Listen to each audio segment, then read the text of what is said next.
नमस्कार सर्वांना, Rupali delicious kitchen मध्ये आपलं स्वागत आहे। आज आपण पिवळा बटाटा बघणार आहोत। एकदम करायला सोपा आणि खायला तेवढाच टेस्टी लागतो।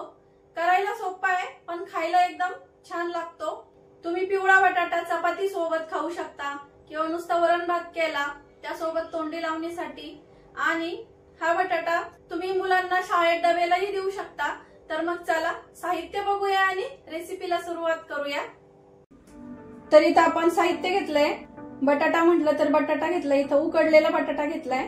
वजनी प्रमाण म्हणाल तर 1.5 पाव आहे। 2 मीडियम साईजचे कांदे घेतले, कोथिंबीर, हिरवी मिरची, लसूण, आलं आणि कढीपत्ता घेतलाय। हिरवी मिरचीचे तुकडे करून घ्यायचे, आलं लसूण ठेचून घ्यायचे। फोडणीसाठी मोहरी, जिरं, हळद, चवीपुरतं मीठ आणि एव्हरेस्टचा हिंग वापरणार आहे आपण इथं। तर मी आता पुढची तयारी करून घेते। कांदा आपल्याला चौकोनीने कट करायचा आहे, बारीक कट करायचा आहे। असं आपण कांदा भजी वगैरे करतो ना, कुरकुरीत कांदा भजी, त्या पद्धतीने आपल्याला या पद्धतीने असं कट करून घ्यायचा आहे। तर या पद्धतीत आपला कांदा कट करून झालाय। आता मिरची आपल्याला बारीक कट करून घ्यायची आहे। तुम्हाला कशी हवी आहे त्याप्रमाणे तुम्ही करून घ्या आणि कमी अधिक करू शकता तुम्ही मिरची। इथं तुम्ही किती तिखट खाता त्याप्रमाणे 4-5 मिरच्या घेतल्या आहे। अगदी कमी तिखट आहे, म्हणजे मध्यम तिखट आहे, खूप जास्त जाड नाही कट करत। बाकीचं पण करून घेतलंय कट मी।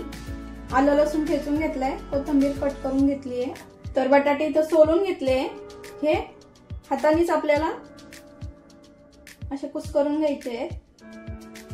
अशा मध्यम साईजच्या अशा फोडी ठेवायच्या।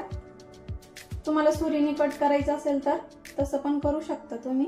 तर बटाटा असा फोडी करून झालाय। आता फोडणी देऊन घेऊया भाजीला। कढई गरम करायला ठेवली आहे, तेल टाकते। 3 ते 4 टेबलस्पून आपल्याला इथं तेल टाकून घ्यायचंय। तुम्ही तुमच्या आवडीनुसार कमी अधिक करू शकता। तेल गरम झालं की मोहरी टाकून घ्यायची आहे। मोहरी छान तडतडू द्यायची, म्हणजे ती दाताखाली आली की कडवट नाही लागत। मोहरी छान तडतडली की पाव चमचा आपल्याला इथं जिरं टाकून घ्यायचंय, लसूण टाकायचंय आणि एव्हरेस्टचा हिंग टाकायचं चिमूटभर। लसूण थोडासा लाल रंगावरती यायला लागला की कांदा टाकून घ्यायचा आहे। कांदा छान परतून घ्यायचा लाल रंगावरती, फुल गॅसवरतीच परतायचा आहे। आणि कांदा पटकन परतावा म्हणून आपण जे चवीपुरतं मीठ घेतलंय ते पूर्ण इथं मी टाकते। तुम्हाला अंदाज येत नसेल तर थोडा आत्ता टाका कांदा परतण्यापुरतं आणि नंतर मग थोडं टाका अंदाजाने बटाटा घातल्यावरती। आता कांदा छान परतून घेऊया आपण। कांदा 2 मिनिटं परतला की कढीपत्त्याची इथं पानं टाकून घेते मी आणि हिरवी मिरचीचे तुकडे केलेले ते पण टाकायचे। आलं म्हणजे कांद्यासोबत हिरवी मिरची आणि कढीपत्ता, आलं छान परतून निघेल त्याचा कच्चेपणा, म्हणजे अर्धा कांदा परतल्यावर आपल्याला हे सर्व साहित्य टाकायचं आहे। आणि आल्याचा हिरव्या मिरचीचा कच्चेपणा कमी होतो कांद्याबरोबर, म्हणजे परतून निघेल आणि वेळ वाचेल आपला। कांदा आपला छान लाल रंगावरती आलाय। आता गॅस कमी करायचा आणि पाव चमचालाही कमी हळद टाकायची आपल्याला इथं आणि थोडीशी कोथिंबीर परतून घ्यायचं आहे छान। बटाटा टाकून घेऊया, छान परतून घ्यायचं आहे आपल्याला। आता फुल गॅस करायचं इथं आणि चवीपुरतं मीठ आपण इथं टाकलेलंच आहे। तुम्हाला म्हटले ना एकदम करायला सोपं आहे, खूप जास्त वेळ लागत नाही, अगदी 5 मिनिटात होतो तयार। बघू शकता किती टेम्पटिंग दिसतोय। थोडासा परतून झाला की आपल्याला यावरती थोडंसं गॅस कमी करायचा आणि 3 ते 4 मिनिटासाठी झाकून ठेवायचं आहे। 2-3 मिनिटं झाले, बघूया आता भाजी कशी झाली आहे।